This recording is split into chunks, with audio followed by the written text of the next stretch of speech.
Comme tous les ans, la semaine dernière s'est clôturée avec l'événement spécial de la présentation des projets personnels des élèves du secondaire de l'école internationale Arc-en-Ciel de Lomé. Plusieurs thématiques ont été abordées par les apprenants du secondaire de cette école qui vise à éduquer des personnes capables d'améliorer le monde. Parmi les thèmes choisis, l'on peut citer entre autres la mesure dans laquelle l'utilisation de produits locaux renforce l'identité d'un pays et ses relations avec le reste du monde et l'entrepreneuriat au Togo. Enfin, j'ai pris deux systèmes d'agriculture. J'ai pris le système ancien et manuel et le système nouveau rempli de 10 innovations. Du coup, j'ai pris panneaux solaires, système d'irrigation intelligent et 8 autres systèmes. Et j'ai simulé le nombre de fruits et de légumes que chaque système peut produire en un an. Un pays peut se gagner de la visibilité au niveau international en se servant principalement de ses produits locaux, en les transformant et en les commercialisant. Pour prouver cela, j'ai créé divers chocolats. Alors, le chocolat, je les ai faits moi-même. Je suis passé par l'épreuve de séchage puis de torréfaction. Après, il y a eu la transformation pour donner diverses tablettes. Et dans ces tablettes, j'ai utilisé différents fruits locaux qu'on trouve sur le territoire togolais, afin de faire ressortir l'identité du Togo. Aussi, certains apprenants se sont intéressés à la création de marques ou encore à la technologie. En gros, j'explique en quoi les technologies avantagent les compétitions e-sport. Donc, j'ai parlé des casques VR, donc il y a aussi des stades. Donc des stades comme des terrains de foot par exemple, où des personnes s'assoient et donc peuvent vivre l'expérience en direct. Pour mon projet personnel, j'ai décidé de travailler autour du contexte mondial, identité personnelle et culturelle. Et j'ai fait mes recherches sur le thème dans quelle mesure apprendre aux enfants à s'occuper et aimer leurs cheveux naturels influence l'acceptation de leur culture. À travers ce projet, j'ai développé mes compétences de créativité lors de la réalisation de mon livre et de recherche en effectuant justement les recherches pour être sûr que les informations qui sont présentes à l'intérieur soient fiables et qu'elles soient vraies. J'ai voulu rendre hommage à ma grand-mère qui s'appelait Shams, ça veut dire soleil. Du coup, c'est pour ça que j'ai mis cela pour, on va dire, lui faire hommage. Et vu que ça veut dire soleil, j'ai mis un soleil justement pour représenter Shams. Du coup, à travers ça, je n'ai pas voulu oublier mes cultures africaines. Dans le programme d'éducation à l'école internationale Arc-en-Ciel, la présentation de projets est une étape importante pour chaque élève du secondaire. Alors cet événement, c'est l'exposition du projet personnel. Donc tous les élèves de seconde, en fait, à partir du mois de septembre, doivent initier un projet basé sur un centre d'intérêt extérieur à l'école ou sur une matière qu'ils aiment bien à l'école. Et donc, ils doivent réaliser le projet de A à Z. Ils ont besoin de faire ce projet-là pour avoir déjà accès à la salle d'examen. Et aussi, ça leur permet en fait de découvrir un peu leur talent, de travailler un peu aussi sur ce qu'ils savent faire, ce qu'ils ont envie de faire. Rappelons que l'école internationale Arc-en-Ciel est la seule école au Togo et une des rares écoles en Afrique de l'Ouest à offrir des programmes pouvant développer la capacité des élèves à devenir des acteurs du changement.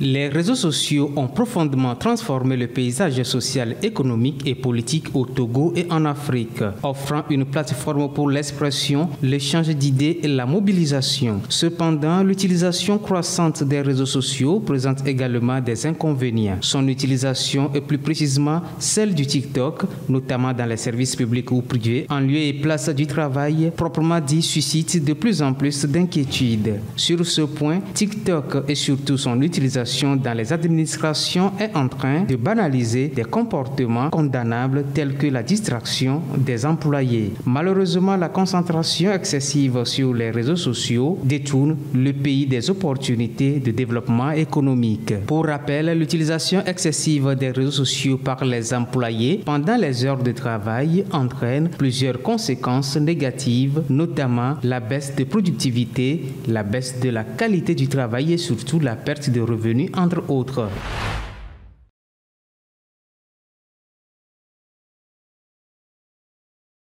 Les inondations étaient devenues plus fréquentes l'année dernière malgré les actions entreprises pour y faire face. Pour cette année, de nouvelles initiatives sont en cours afin de lutter efficacement contre cette catastrophe. En 2024, le plan de préparation et de réponse PPR aux inondations a mobilisé 50 millions de francs CFA de fonds gouvernementaux, complétés par 1,6 milliard de francs CFA d'appui extérieur. Sur un total de 38 actions prévues, 37 ont été mises en œuvre. Parmi les actions réalisées, l'on note l'évaluation des sites d'accueil des sinistrés, l'acquisition de matériel de pompage, la sensibilisation des populations via les médias et les campagnes locales, ainsi que la maintenance des infrastructures d'évacuation des eaux. Pour l'année 2025, 26 nouvelles actions sont inscrites avec un accent particulier sur plusieurs domaines tels que l'assainissement urbain, l'amélioration des équipements de drainage et l'intensification des campagnes de sensibilisation. Il est également prévu de mettre en place un comité de suivi afin de garantir une coordination efficace des actions. Rappelons que le Togo devrait bénéficier d'un appui de 17 milliards de francs CFA du Fonds vert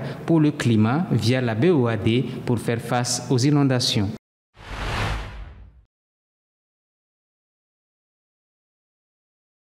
Éliminer le paludisme à l'horizon 2030, c'est l'objectif que s'étaient fixés les chefs d'État et de gouvernement africains en 2015. À 5 ans de l'échéance, les statistiques actuelles montrent à suffisance que l'objectif, même s'il peut être atteint, ne le sera pas en 2030. Selon le récent rapport de la lutte contre le paludisme en Afrique, la riposte contre le paludisme avance à pas de caméléon. En 2023, l'Afrique a enregistré 246 millions de cas de paludisme et près de 600 000 décès, dont 76% des enfants de moins de 5 ans. Ces chiffres confirment l'ampleur du défi que représente le paludisme en Afrique et par ricochet soulignent l'urgence de redoubler les efforts de lutte pour inverser la tendance. À 5 ans de l'objectif, le paludisme reste et demeure la cause majeure de morbidité et de mortalité en Afrique, avec pour cible les enfants de moins de 5 ans et les femmes enceintes. Si les facteurs comme la pauvreté, l'accès limité aux soins de santé, le manque d'infrastructures adéquates et les conditions environnementales favorables aux moustiques rendent difficile la lutte, les nouvelles décisions géopolitiques viennent corser l'addition. Les États-Unis d'Amérique, en plus de leur retrait de l'Organisation mondiale de la santé OMS, refusent toute assistance aux pays africains par son aile marchande l'USAID. Les États-Unis se sont positionnés depuis des décennies comme acteurs majeurs de la santé mondiale. Son gel du financement de l'USAID plonge les militants, les organisations internationales, les organisations communautaires et de la société civile et des patients dans une incertitude croissante. Les grands bénéficiaires de l'USAID ont une occasion de redéfinir les équilibres financiers et politiques de la lutte contre le paludisme. Autrement, l'objectif zéro paludisme à l'horizon 2030 risque d'être une utopie.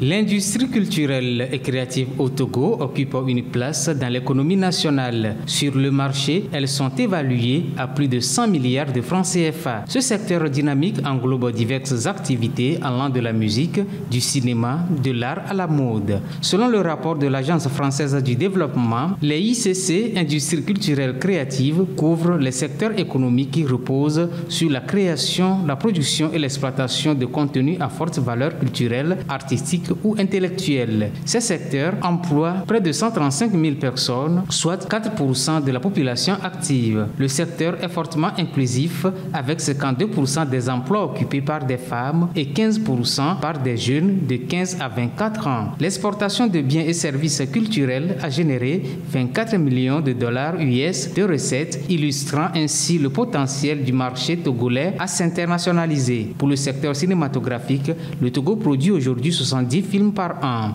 Toutefois, plusieurs défis persistent, notamment le faible accès au financement, le manque de compétences techniques et des infrastructures de diffusion limitées. Les autorités et les acteurs du secteur culturel sont donc appelés à multiplier les initiatives afin de soutenir et de valoriser ces industries qui représentent non seulement une source de revenus, mais également un levier essentiel pour le rayonnement culturel du Togo. Il faudra ainsi renforcer les infrastructures, développer développer des formations adaptées et encourager des partenaires publics-privés pour maximiser le potentiel de ce secteur prometteur.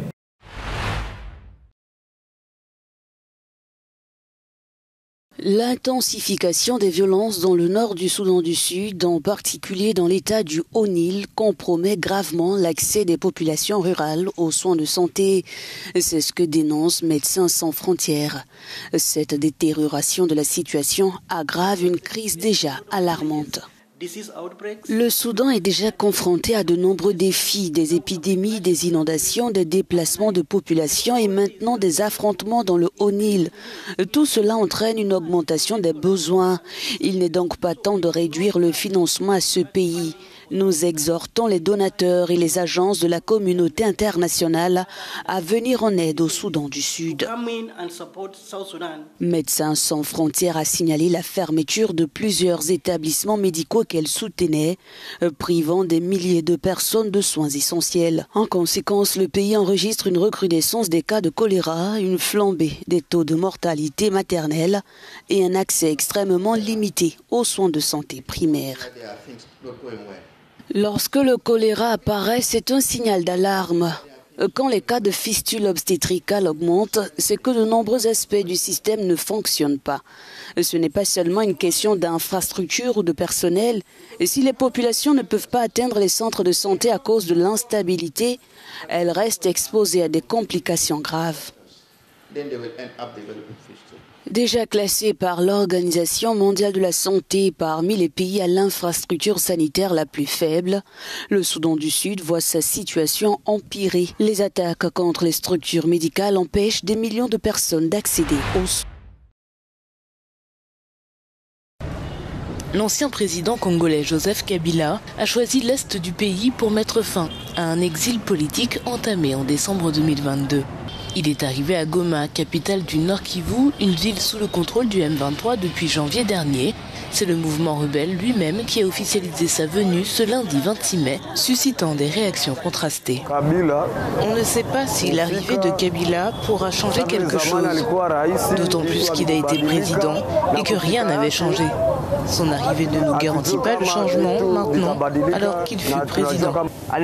Il a été président pendant 18 ans. Nous avons vu peu de résultats, certains positifs et d'autres négatifs. Pour ça, je dis bienvenue à lui pour le développement du pays.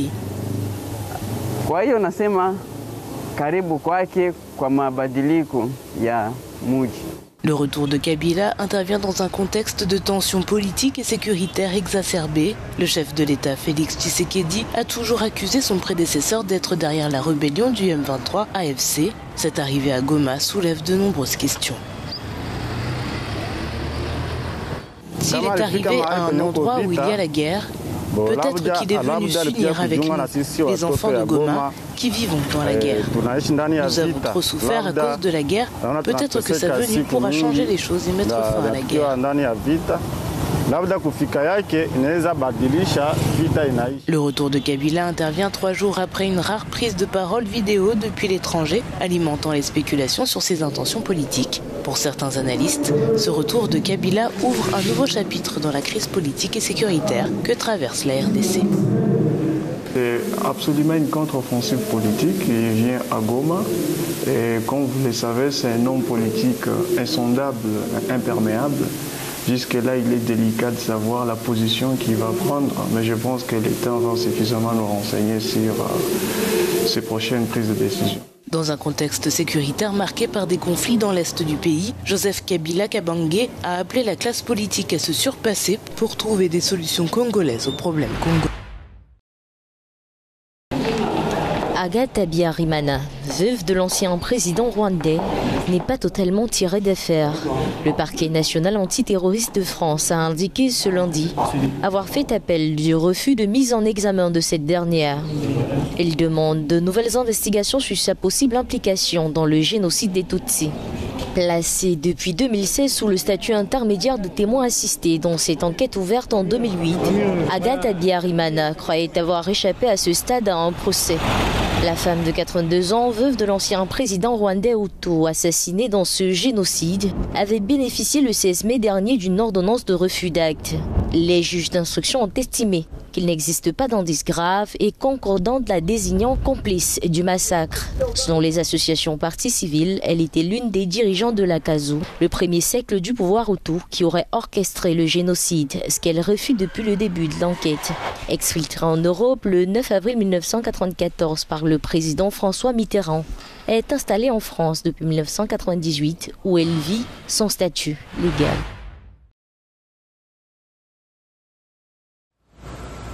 Emmanuel Macron a entamé une tournée en Asie du Sud-Est, première étape Hanoï où il a rencontré son homologue vietnamien Luong Kong. Cette visite d'État au Vietnam est la première d'un président français depuis près de 10 ans. L'objectif de cette tournée est avant tout commercial, mais d'une manière plus générale, Emmanuel Macron a souligné la nécessité d'un système fondé sur des règles dans un contexte de tension mondiale croissante. La France et le Vietnam ont signé un certain nombre d'accords importants, notamment l'acquisition de 20 avions Airbus par Hanoï, ainsi qu'une coopération dans les domaines de l'énergie nucléaire, du rail, des satellites et des vaccins. Cette visite intervient quelques jours après que le président américain Donald Trump a menacé d'imposer des droits de douane élevés sur les produits européens, suscitant l'inquiétude du Vietnam et de l'Union européenne. Le Vietnam, qui dépend fortement de ses exportations, est pressé par Washington d'acheter davantage de produits américains, tandis que les responsables européens mettent en garde contre les accords qui pourraient nuire à leurs intérêts. Emmanuel Macron a une nouvelle fois affirmé le soutien de la France à la liberté de navigation en mer de Chine méridionale, une question clé dans les différends qui opposent le Vietnam à Pékin. Les deux dirigeants ont annoncé leur intention de renforcer les liens en matière de défense avec des accords sur le partage d'informations, la cybersécurité et la lutte contre le terrorisme. Les relations entre la France et le Vietnam, qui était autrefois une de ses colonies, se sont resserrées ces dernières années. Les prochaines étapes de la tournée d'Emmanuel Macron, l'Indonésie puis Singapour.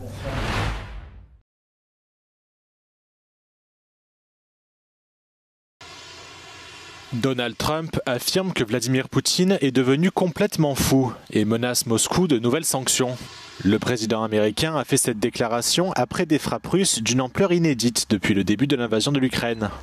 Selon Kiev, 367 drones et missiles ont pris pour cible plusieurs régions ukrainiennes dans la nuit de samedi à dimanche, faisant 12 morts, dont 4 dans l'oblast de Kiev. I'm not happy with what Putin's doing. He's killing a lot of people and I don't know what the hell happened to Putin. I've known him a long time. Always gotten along with him, but he's sending rockets into cities and killing people, and I don't like it at all. Dans le même temps, Washington et Bruxelles ont annoncé le report des droits de douane de 50% dont Donald Trump avait menacé l'UE vendredi dernier. La mesure sera suspendue jusqu'au 9 juillet, un délai qui permettra à l'UE et aux États-Unis de mener des négociations décisives pour parvenir à un bon accord, selon la présidente de la Commission européenne, Ursula von der Leyen. Une frappe aérienne israélienne survenue vendredi a rasé la maison du docteur Alaa al-Najjar dans l'est de Khan Younes. Le bombardement a tué ses 7 enfants et plongé son mari et l'un de leurs enfants survivants dans un état critique. Le drame a provoqué une onde de choc dans la région et au-delà. Le docteur Alaa a perdu la plupart de ses enfants, environ 7. Il ne lui reste plus qu'un. Son mari est entre la vie et la mort. Nous prions pour qu'elle trouve la force. Ce qu'elle endure, aucun être humain ne devrait le vivre. Selon l'armée israélienne, la frappe a visé une zone rouge définie comme zone active d'opération militaire intensive dans l'est de Khan Younes, théâtre de violents combats ces derniers jours. Alors que les bombardements sur Gaza se poursuivent dans un climat de détresse et d'indignation, la famille du docteur n'en revient toujours pas. Nous avons fouillé les décombres, appelant les enfants, mais aucun ne répondait. Sur 10 enfants, 9 ont disparu. Seule la dame, le 10e, était avec moi. La maison ne s'était pas éparpillée comme c'est souvent le cas après une frappe. Elle s'est écrasée sur elle-même en un seul tas. La scène était inimaginable.